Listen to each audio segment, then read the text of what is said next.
So guys आज की video में बात करने वाले हैं कोटक महिंद्रा बैंक के बारे में। आप यहाँ पे चार्ट को देखेंगे तो अक्टूबर 2020 के बाद से स्टॉक प्राइस जो है एक कांस्टेंट रेंज में ट्रेवल कर रहा है, एक रेंज में ट्रेड कर रहा है, रेंज बाउंड यहाँ पे होके रह गया है और स्टॉक प्राइस अभी भी उसी लेवल पे है जहाँ पे कोविड के पहले था। कोविड के टाइम पे यहाँ पे अच्छा खासा डाउनफॉल देखने को मिला, थोड़े टाइम कंसोलिडेट किया, उसके बाद पूरी रिकवरी मार दी और रिकवरी मारने के बाद ऐसा स्टॉक प्राइस में क्या हो गया कि एक रेंज में फंस के रह गया है। क्या इसके कुछ फंडामेंटल में दिक्कत है या बिजनेस में कोई दिक्कत चल रही है या फिर आपकी एंट्री ऊपर लेवल पे है, ऊपरी लेवल पे आपने कहीं पे बाय करा है इसको, तो ऐसे में आपकी क्या स्ट्रेटेजी रह सकती है और फ्रेश एंट्री के लिए क्या स्ट्रेटेजी रह सकती है। ओनली फॉर एजुकेशन पर्पस आज की वीडियो में देखने वाले हैं। वीडियो का पर्पस आपको सिर्फ सिखाना है, कोई भी बाय और सेल का रिकमेंडेशन नहीं है। पहले टेक्निकल की बात कर लेते हैं। यहाँ पे मेरे को एक रेक्टेंगल नजर आ रहा है जिसे हम बोलते हैं बुलिश रेक्टेंगल। रेक्टेंगल कैसे, स्टॉक प्राइस जो है एक रेक्टेंगल में ट्रेड करता है, एक जोन में ट्रेड करता है। आफ्टर ए बुल रन, यहाँ पे बुल रन था, उसके बाद स्टॉक प्राइस एक लेवल पे ट्रेड कर रहा है, एक बॉक्स में ट्रेड कर रहा है। एक टाइम कंसोलिडेट करने के बाद स्टॉक प्राइस क्या करता है, ब्रेकआउट देता है और जितना उसको इस रेंज में ट्रेवल करना चाहिए था वो यहाँ पे एक साथ ही ट्रेवल करता है आफ्टर ब्रेकआउट। अगेन ये हर स्टॉक में नहीं होगा, किस स्टॉक में होगा, जिसमें होगी वैल्यूएशन, जिसका फंडामेंटल और बिजनेस अच्छा होगा। फंडामेंटल इसका थोड़ी देर में देखेंगे, पहले बात कर लेते हैं टेक्निकल की। जहां तक मुझे कंपनी एनालाइज करने की समझ है, ये वाला फॉल देखिए,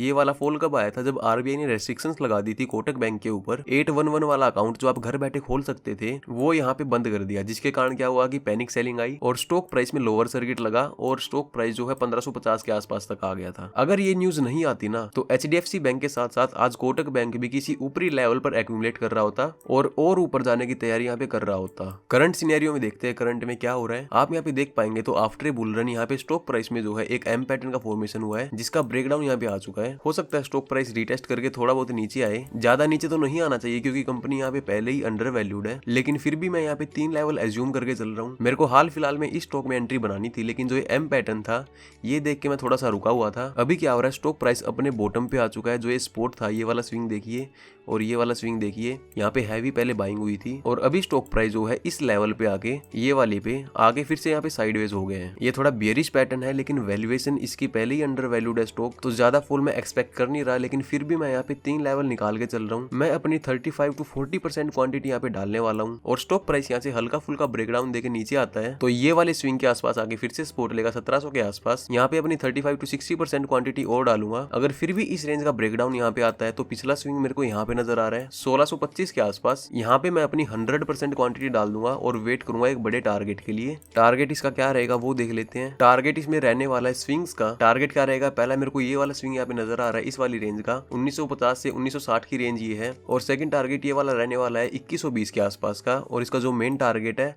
वो इसके लाइफ टाइम हाई का है 2240 के आसपास का। अगेन मैं फिर से रिपीट करना चाहूंगा, ये मेरा खुद का डिसीजन है, खुद का एनालिसिस है, आप इसके बेस पे कोई भी ट्रेड नहीं करेंगे। और कोटक बैंक में मैं थोड़ा अलग तरीके से खेलने वाला हूँ, थोड़ी सी अलग स्ट्रेटेजी मैं यहाँ पे लेके चलूंगा। उसके पहले देख लेते हैं इसके बिजनेस को। Kotak bank large cap company है, 3,43,000 करोड़ का इनका मार्केट कैप है। ROCE ROE ठीक ठाक है यहाँ पे एक लार्ज कैप कंपनी के हिसाब से। इंडस्ट्री भी यहाँ पे 10 का है और स्टॉक प्राइस अभी 18 के आसपास ट्रेड कर रहा है। तो क्वेश्चन आता है कि क्या स्टॉक प्राइस यहाँ पे ओवर वैल्यूड है, वो देखते हैं। स्टॉक प्राइस ऑलमोस्ट 3 साल से साइडवेज है, तो 3 साल पहले का आप डाटा देखेंगे ना तो ईपीएस जो है इसका लगातार बढ़ रहा है और स्टॉक प्राइस एक रेंज में फंस के रह गया है, रेंज बाउंड होके रह गया है, जिसके कारण क्या हुआ कि इसका पीई रेशो यहाँ पे काफी नीचे आ चुका है। पहले जो इसका पीई रेशो यहाँ पे 40 के आसपास था वो 20 के भी नीचे आ चुका है और स्टॉक प्राइस अपने मीडियन पी के भी नीचे ट्रेड कर रहा है। तो यहाँ पे साफ साफ नजर आ रहा है कि कंपनी अंडर वैल्यूड है। रेवेन्यू देखेंगे यहाँ पे लगातार बढ़ रहा है, ऑलमोस्ट डबल यहाँ पे हो चुका है। पहले 30,000 करोड़ का था 2019 में, अभी वो 60,000 करोड़ का हो चुका है। रेवेन्यू के साथ साथ इनके एक्सपेंसेस भी बढ़ रहे हैं। फाइनेंसिंग प्रॉफिट कभी प्लस में था ही नहीं, माइनस में था और इनका जो मेन सोर्स ऑफ इनकम है वो है अदर इनकम। अदर इनकम यहाँ पे लगातार बढ़ रही है, जिसके कारण नेट प्रॉफिट यहाँ पे लगातार बढ़ रहा है। पहले 7,200 करोड़ के आसपास था, अभी वो 22,000 करोड़ के भी ऊपर जा चुका है और उसके साथ साथ ईपीएस भी यहाँ पे ऑलमोस्ट 3 टाइम्स बढ़ चुका है। शेयर होल्डिंग पैटर्न में प्रोमोटर्स की होल्डिंग यहाँ पे इंटैक्ट है। एफआईआई लगातार सेलिंग करते जा रहे हैं, कोई दिक्कत वाली बात नहीं है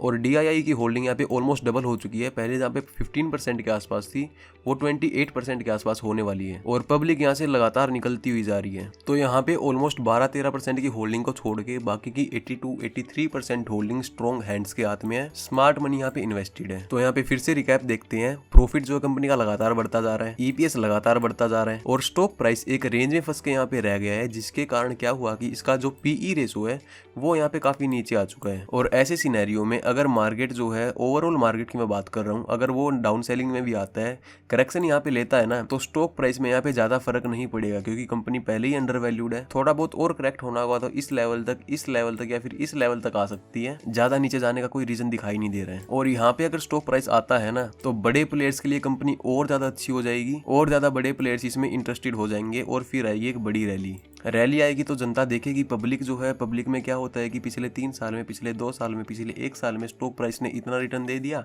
आगे भी देगा। और जब स्टॉक प्राइस भागने स्टार्ट करते हैं तब जनता यहाँ पे घुसना स्टार्ट करती है फोमो में, जिसकी वजह से उनका लॉस यहाँ पे ज्यादा होता है। अगर लॉस बड़ा नहीं होता तो प्रॉफिट भी बड़ा नहीं होता है। एजुकेशन पर्पज के लिए जिन्होंने यहाँ पे पहले ही एंट्री स्टॉक प्राइस में बना रखे, किसी ऊपरी लेवल से आप फंसे हुए बैठे हो, तो ये एक सही टाइम है, सही लेवल पे मार्केट है, यहाँ पे एवरेज किया जा सकता है। और मेरी स्ट्रेटेजी क्या है वो मैंने आपको पहले ही बता दी है। और वर्स्ट केस में हाइपोथेटिकली स्पीकिंग, अगर स्टॉक प्राइस इस लेवल का ब्रेकडाउन देके भी नीचे जाता है ना, क्योंकि यहाँ पे देखिए बार बार बाइंग आ चुकी है, बार बार बाइंग आ चुकी है, यहाँ पे बाइंग आ चुकी है, तो इतनी बार बाइंग आ चुकी है, तो रिटेलर्स क्या करेंगे, इस लेवल पे जैसे ही मार्केट आएगा ना, तो हो सकता है मार्केट उनको यहाँ पे आगे साइडवेज रह के एक डंप मार दे और उसके बाद ऊपर की जर्नी कंटिन्यू करें। इसके चांसेस बहुत कम है, लेकिन इवेंचुअली ये स्टॉक मार्केट है, यहाँ पे कुछ भी हो सकता है। अगर आप अभी तक वीडियो में बने हुए हो तो मैंने वीडियो के बीच में बोला था कि मैं इसमें कुछ अलग तरीके से इन्वेस्टिंग करने वाला हूँ, कुछ अलग स्ट्रेटेजी मेरी रहने वाली है। तो वो अलग से क्या स्ट्रेटेजी है, जैसे ही स्टॉक प्राइस जो है इस लेवल पे जाएगा या फिर इस लेवल पे आएगा, तो यहाँ से जो है हल्का फुल्का रिजेक्शन आ सकता है। अगर हल्का फुल्का रिजेक्शन यहाँ पे आता है, 3-4% का डाउन आता है, तो मैं और एवरेज करूंगा, और जितना मेरा बजट अलाउ करता है, जितना मेरा रिस्क मैनेजमेंट एक लार्ज कैप कंपनी में इन्वेस्ट करने के लिए, उसका डबल मैं यहाँ पे डालने वाला हूँ, ओवरऑल डबल डालने वाला हूँ। मान लो मेरे को 1 लाख रुपए कंपनी में डालने हैं, तो टोटल मैं यहाँ पे अगर डाउन मारता है तो टोटल 2 लाख रुपए डालने वाला हूँ, क्योंकि अगेन वैल्यूएशन यहाँ पे बहुत सस्ता मिल रहा है, कंपनी बहुत अट्रैक्टिव है, फ्यूचर ग्रोथ बढ़िया इसका। और फिर से मार्केट अगर इस लेवल पे आता है तो हल्की फुल्की सेलिंग यहाँ से भी आएगी, और जैसे ही 5 से 7% का करेक्शन आता है तो यहाँ पे और ज्यादा एवरेज करूंगा, और फिर वेट करूंगा एक मेन टारगेट के लिए। मेन टारगेट से भी स्टॉक प्राइस हल्का फुल्का रिजेक्शन ले सकता है, और रिजेक्शन लेता है तो अगेन वो एक गोल्डन अपॉर्चुनिटी होगी और ज्यादा क्वांटिटी ऐड करने के लिए। और स्टॉक प्राइस यहाँ पे जब भी किसी लेवल पे आएगा एवरेजिंग करने के या फिर टारगेट के लेवल पे, तो आपके लिए अपडेटेड वीडियो बनाते रहूंगा। मेरा काम यहाँ पे डेली के 10 से 20 मल्टीबैगर बताना नहीं है, फंडामेंटल टेक्निकल बिजनेस देख के मैं यहाँ पे इन्वेस्टिंग करता हूँ, ऐसे मैं मार्केट में काम करता हूँ। तो guys thank you so much, bye bye and take care.